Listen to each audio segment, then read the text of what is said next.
Hi, welcome to Lecture 2 of SOWK913. Of course, before we start, I'd just like to acknowledge that we are all meeting on Aboriginal and Torres Strait Islander land. I'm here in Wollongong, which means I am on Darrabul country of the Wadi Wadi people. I'd like to pay my respects to elders past and present, for those that have continued to look after this land and those that have looked after this land for millennia.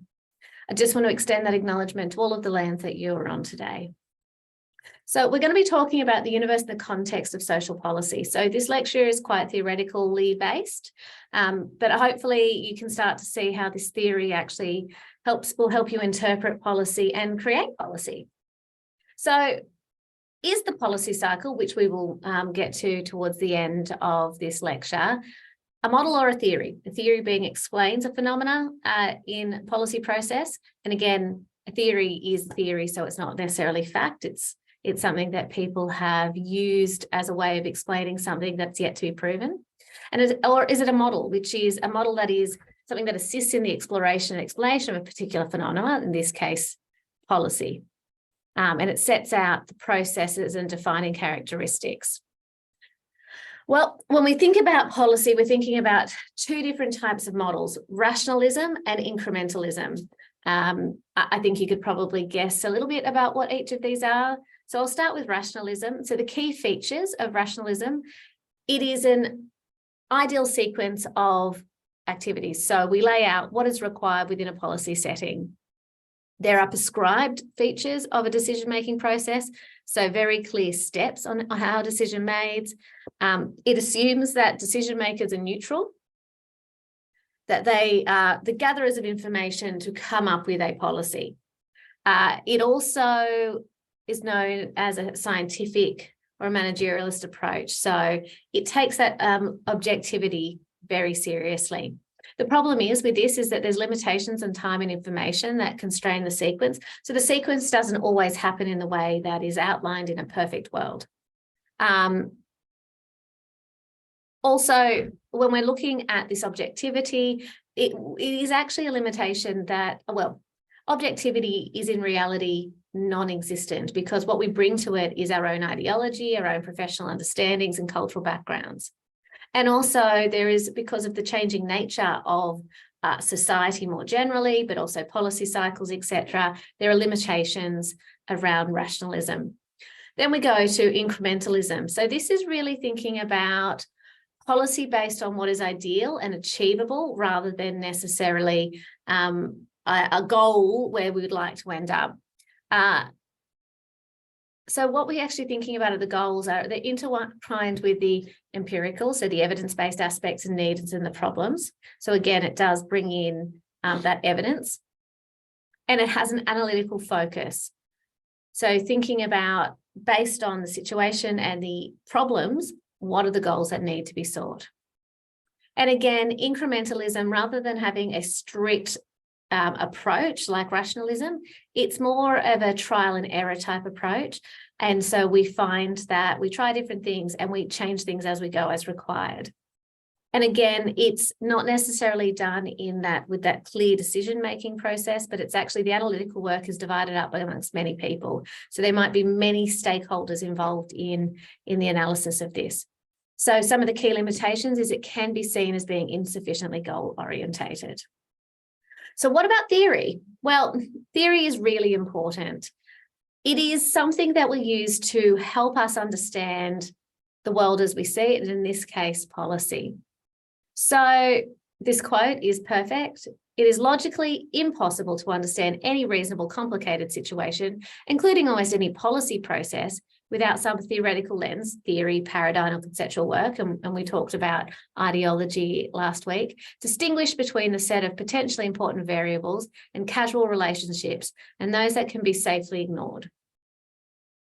So we're really thinking about how policy helps us understand and explain the various aspects of policy and the things that influence policy. So when we're thinking about construction of theory, we're thinking about three different things here. So when you're looking at the units of analysis, we're looking at an individual. So that's the you and me of the world that are going to be impacted, the collective, We could say the collective of university students, people in Wollongong, and then the structure. So that's the stuff outside of the individuals or even the collective of individuals, thinking about what are the systems and structures that influence the way things are done, or the way policy is enabled, or it's barriers or enablers, actually. So thinking about it deductively, individuals, we're thinking about rational choice theories. So this is about the individual being at the core. Collectively, we're actually looking at class analysis. So this is power related, and I'll go through these in more detail in a minute. And then structure is looking at, again, the actor-centered institutionalism, the transaction cost analysis when we're looking at it deductively. So that is, if I'm sitting in Treasury, I'm looking for bang for buck in a particular policy. Then we're having a look at the inductive approach. So it's a sociological individualism. So this is a welfare economy. So this is thinking about how we support an individual, as opposed to the deductive, where it's about how individuals choose for themselves. Again, we're looking at collectivism in an inductive way, which is about group theories. And then we're looking at the structure. So we're not just looking at, say, the individual systems and structures. So a system of being a government, a structure being a government, but we're looking at the social historical neo-institutionalism. So that's thinking about what are the things that have come before us that now influence where we are today. When we're thinking about individualist theories, what it does is place individuals right at the centre. So they are the policy actor in the development process.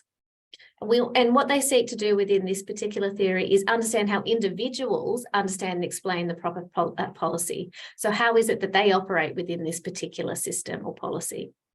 Then we're moving on to rational choice and public choice theory. So this is about individuals making an informed choice and having the capacity to make an informed choice themselves. So, individualist theories. Rational choice theory advise that political actors such as policymakers must act rationally and in their own self-interest. Political actors seek to maximise their own rewards or interest, and self-interested rent-seeking actors attempt to use the state to capture the portion of the social surplus. So when we're thinking about public choice theory, this is actually quite influential in Australian public policy. It applies to political behaviour and views government as a risk of being perverted by selfish, self-serving interest groups. Then we've got other groups such as well-organised minorities and rent-seeking, and their policy actions such as advocacy and participation and consultation in the policy action. So what this means is that states' intervention in the forms of goods and services promoting public choice advocates to promote a neoliberal agenda. So again, essentially this is about individuals. Neoliberalism at its core is about individuals and market-based. So individuals making a choice which the market will then respond to. Then we move on to group theories, where we're thinking about breaking people up into groups and thinking about their individual needs. And then we're thinking about what's the focus here. So groups and subgroups develop shared policy preferences. So whether it's Aboriginal and Torres Strait Islander people, whether it's people with a disability, and they actually then engage and influence the policy process.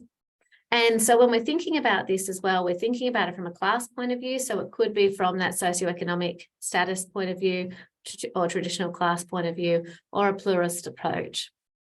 So when we're thinking about these approaches, so class analysis was really based on power and the influence and power of the economic elite, or those that traditionally have power. So Marxist perspective state is seen as an instrument in the hands of capitalists. So those that have money basically wield the most power and influence it to their own benefit. So the ruling class then is the ruling class because of this power and money. When we look at a pluralist approach, it differs from the Marxist class analysis, which emphasises widespread distribution of power amongst competing groups. So the state, that's, we're not talking about the state, we're talking about state as in, say, the Commonwealth, is seen as a neutral decision-making institution, which then actually opens its doors to all interested parties on a particular topic to then lobby them, and then decisions can be made politically through the bargaining and compromise based on what different lobby groups, different actors actually want to occur within this policy. So when we're thinking about structural theories, we're now starting to think about how it is structures. So is it structures and institutions that actually drive policy? So again, when we're thinking, what is the target? The structure. So it could be Australian government. When we're looking at a focus, it's an institutional analysis and looking at states' capacities to support the policy and the needs of the community. What are the forms? Institutionalism and statutism. So institutionalism focuses on the role of institutions such as the bureaucracy, so public service or government, and thinking about how the policy actors actually influence the way the structure, the policies are actually derived. So for example, we could find that bureaucrats are slow to respond is often a comment, largely because they're a hierarchical system. And so emerging needs are not always dealt with in a timely fashion. And that's an institutional approach there. Statutism, however, focuses on states' monopoly. So we're looking at a monopoly here about how they drive social policy and how they influence institutions. And so policy preference is seen as dependent on the social context in which the state is embedded. So that is that the social context being how society operates and thinking about how then the state then responds to that social context. Underneath all of this, the theory and the models are the policy actors. There are a variety of policy actors. So we have a number here, which we're going to talk about in this workshop. Politicians, advisors to politicians, public servants, government, central agency, line departments. So that's the bureaucracy. We have academics such as myself. We have think tanks and we have interest groups. So these are all of the people that have a vested interest in policy and who drive policy at some level. So when we're thinking about politicians, you guys know probably about politicians, but they are policy promoters and policy gatekeepers. They're ultimately the ones that make decisions. And they really do influence those decisions quite heavily. And at the top of that, of course, is the Prime Minister, who is the leader of the party, who's been voted in, and they have a significant capacity to influence policy. Now, politicians and the political parties within which they sit can either require politicians, their members, their sitting MPs to actually follow the party line, or they can offer them a conscience vote. So New South Wales, for example, under the former Premier Gladys Berejiklian, she actually had a conscience vote on the decriminalisation of terminations in New South Wales. We also saw a conscience vote on the Marriage Equality Act. We've also got issue of foreign policy and national security, which play a significant role in many of the policies and the way they play out. Then you've got ministerial advisors. So these are the people that actually support and provide advice to a minister. Ministers, while are appointed to a particular portfolio, they are not a fountain of all knowledge.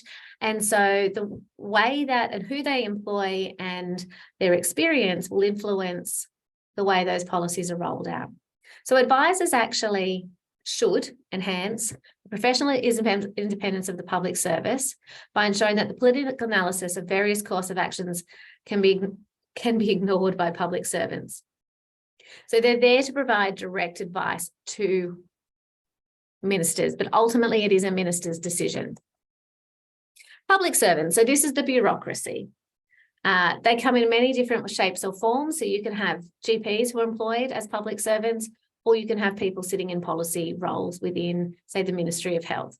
There are multifactorial functions in the policy process. So they consult with peak groups, they engage policy researchers, so they may actually call for submissions, for example, so government calls for submissions, but they may do the analysis of submissions or into a particular social issue.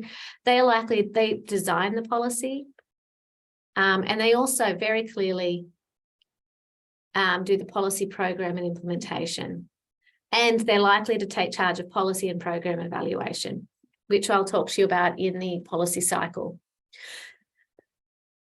So then we're thinking about some of the structures. So these central agencies and line departments are really the structural aspects. So it's no longer just the individuals in terms of the politicians and the ministerial advisors, as well as the bureaucrats. So we're looking at now the departments within which they sit. So the role of each of the agencies, such as Prime Minister and Cabinet or the Department of Health, have specific approaches. So for example, Prime Minister and Cabinet is to ensure a whole of government approach to policy is adopted. So they kind of cut across all of the different departments, such as the Department of Health, Attorney Generals, etc. Then you have think tanks. So these are research organisations that seek to influence the policy cycle. We can see there on the right that you've got UNSW, University of New South Wales Social Policy Research Centre. They often sit within universities, or they can be independent of universities. They're often ideologically driven as well. And what they do is seek to drive a particular policy agenda. So whether it's social policy or an economic policy, as you can see from the second example, University of Canberra, the National Centre for Social and Economic Modelling. And they're really taking a very broad policy topic and doing research and publicly communicating the findings of that to influence policy. Then you've got interest groups. Interest groups seem to be pretty much everybody else. So community organisation, so it could be an elders group, it could be country women's association, it could be business groups, so Coles and Woolworths, unions. It could also be other interest groups as well, so non-government organisations such as the National Aboriginal Community Controlled Health Organisation, or ACOS. And what each of these do, so professional associations and so forth, such as say the Public Health Association of Australia, they provide perspectives and goals on implementation of policy, provide context and feedback for social policy, and can be a source of expertise in the policy process and cycle, and which I will talk to you again, as I said, very shortly. We also need to include academics. So academics, often through the research that they're doing, have an influence on policy. Some of the research that I do has very much a policy focus. And so the research can provide new evidence to support policy implementation or evaluation. So it's really important that academics are suited in this particular process and are separate from think tanks, because think tanks are a structure set up to drive a policy. Academics often act as collectives on individual projects, but are not necessarily they work under an institution. Their work may be separate from that institution specifically. And that brings us to the policy cycle. So I'm going to tell you there's a policy cycle, but I'm also going to tell you that it doesn't necessarily work like this in practice. So strictly speaking, the policy cycle says you identify an issue and you set the agenda. You then do a policy analysis, which, for example, that was your literature review, was a policy analysis. What are the issues and how does it impact your social policy? Then what you would do is you would go out for consultation and coordination. You'd get a policy decision, so the direction that would be going in, and then you'd look to have a policy implementation and evaluation. So what is the identification and agenda setting? This is really important. So this is where we define what the problem is, and then we're taking that and translating that problem into a policy agenda. So it could be that we have an increased number of women who are experiencing homelessness or facing a risk of homelessness. So then the policy agenda would be addressing women's homelessness. So we want to understand the values and theoretical positions to understand this issue. What's driving it? What's causing it? What are the solutions? And then we want to think about the factors associated with the definition of the problem. So from a political point of view, what's the level of interest in the problem? What is the scope of the problem? How big is it? Is it something that actually requires states and territory involvement? Is it in a local jurisdiction? And what is the current and potential impact? So what is it that we are looking at? What is the impact of women's homelessness, not just on those women, but on society more broadly? And what are the contributing factors? So what's driving this issue? Is it that we're seeing that women who have get paid less than men, they have superannuation, which isn't paid while they're on mat leave, or they're more likely to do part-time work, which means their superannuation is lower. So between a lower superannuation and also lower income, they've got housing affordability issues in and of itself. But then we also have a general housing affordability issue across Australia, which is complicating the matter. Then you've got the analysis. So you want to think about here, clarifying the policy, understanding the policy context and its impacts, analysis of policy options. So really, what is the policy that we're talking about? What is it that we're trying to understand? And understanding, again, the context. So who are the key stakeholders? What is the impacts more broadly, as I said, for women individually, but society more broadly? And then what are the various options to addressing this issue? Now, most policy doesn't just have one option to address it. Often you'll find that there are multiple options that are required to address an issue successfully. So, for example, if we look at tobacco control in Australia, we have social marketing campaigns encouraging people to quit or not to take up smoking. We also then have the price that is quite high, that was intentionally high to discourage people from taking it up, or encouraging people to give it up or at least cut back.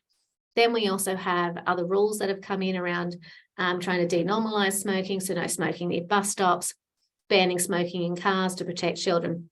Many, many policy functions that actually lead to a significant reduction in smoking. Then we want to understand.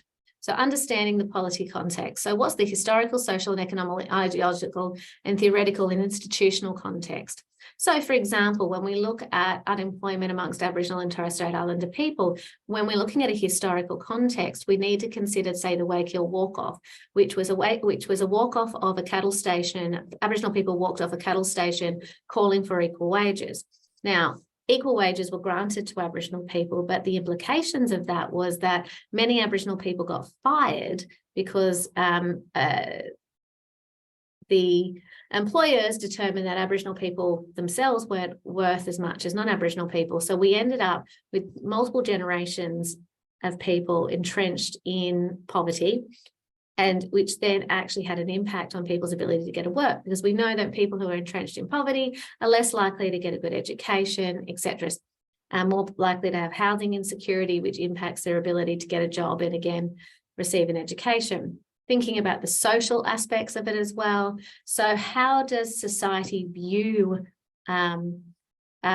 people that are not employed? We tend to think of them as dole bludgers. So we tend to think of them, and this is a generalization, this is not a personal view, but this is what we often see in our media. What's the economic cost? The economic cost is we're supporting people while they're out of work, rather than them contributing to the economy through paying taxes and buying more stuff. And then the theoretical, what is the theories that underpin homelessness, and the institutional context. Then we're thinking about the impacts and options, so clarifying the target group. So is it, for example, that we're going to look at specific elements? So are we looking at women, people with a disability, Aboriginal and Torres Strait Islander people, migrants, etc.? Are they disproportionately affected by whatever the social issue is that's been identified, and do they need separate solutions? And then again, looking at the variety of options and thinking about what's going to be the most effective within that, equitable and efficient. So the next stage of the policy cycle is consultation and coordination. So consultation is like it sounds, it's where governments go out and speak to experts in the field, whether that, we looked at the policy actors, so they might be invited to submit a written submission into an inquiry on a social issue such as justice reinvestment, which seeks to reduce young people coming in contact with the justice system. And then they might be, as well as some people might be invited to give oral evidence as well, based on their written submissions. And what it is it aims to understand what the variety of opinions are, variety of solutions, and the variety of issues are with underneath that social issue. Then what we have is we also want to consult with various government departments, because a lot of things cut cross government departments, and different levels of government as well. So state, Commonwealth, state and territory, Commonwealth, or local governments, as well as engaging obviously with the NGO sector. And then from that consultation, we want to learn. So we want to think about that phrase. What have we heard? What are the clear objectives now based on the information we have from, the analysis, but also the consultation? Have we actually engaged with all the relevant people? What are the ideas and solutions? We want to think about consultation as well when we're going out and become a member of an actor network. So making sure that the right people are involved in the actor network. Thinking about when we're consulting about trust, respect, credibility, and good communication. And in other ways you consult is using media and a variety of other approaches. So I've talked about that a bit more broadly. And then comes the decision. So we've got 4 stages in the legislative process for decision-making in Australia. Of course, not all policy is legislated. So there's, right at the beginning, the development of the policy proposal, the clearance of the policy proposal. So it's the vetting of the policy. This is often done through the bureaucracy. Then there's the consideration. So that goes up to say to the cabinet being the senior members of the minister. And then there's a decision which both the cabinet and also that party then have to support, which will then translate into legislation being tabled in Parliament and will either be accepted or not accepted by the Parliament more broadly. After that comes the implementation. So now that legislation is up, say the National Disability Insurance Scheme, it needs to be operationalised. So then became the establishment of the National Disability Insurance Agency, which is responsible for the implementation of the National Disability Insurance Scheme as overseen by the relevant minister. And so what you then find is there'll be different actors underneath the implementation, from the actual people who will oversee it, such as a minister, all the way down through to the people that actively support the implementation of this policy. And as social workers, you will be involved in implementing aspects of this policy by, say, assisting your clients to access Centrelink, for example. And so the implementation is really where the nuts and bolts are sorted out. So the policies are often high level, and then it's the nuts and bolts. So it's responsibility. The responsibility lies with whatever institutions need to administer this policy. It needs to be resourced, and also there needs to be consideration of the status or symbolic issues affecting the policy's acceptability. So thinking about how do we actually increase the acceptability of this policy? Then, of course, is the evaluation. So the evaluation is super important. We often find that it doesn't tend to be taken quite as seriously as the rest at times, but it's really understanding what works, why it works, how it works, what doesn't work, what needs to be fixed, etc. And it contributes to the learning of the policy. So good policy should always be evaluated and reassessed, thinking about how it can be improved, but also it needs to be evaluated because society's attitudes, beliefs, and knowledge change over time. And so policies need to shift as either we have increased knowledge or societal attitudes shift. So it's really important to think about the evaluation component as well. So that's kind of like a crash course in the policy cycle, the policy actors, the policy theory, and policy models. So thank you very much.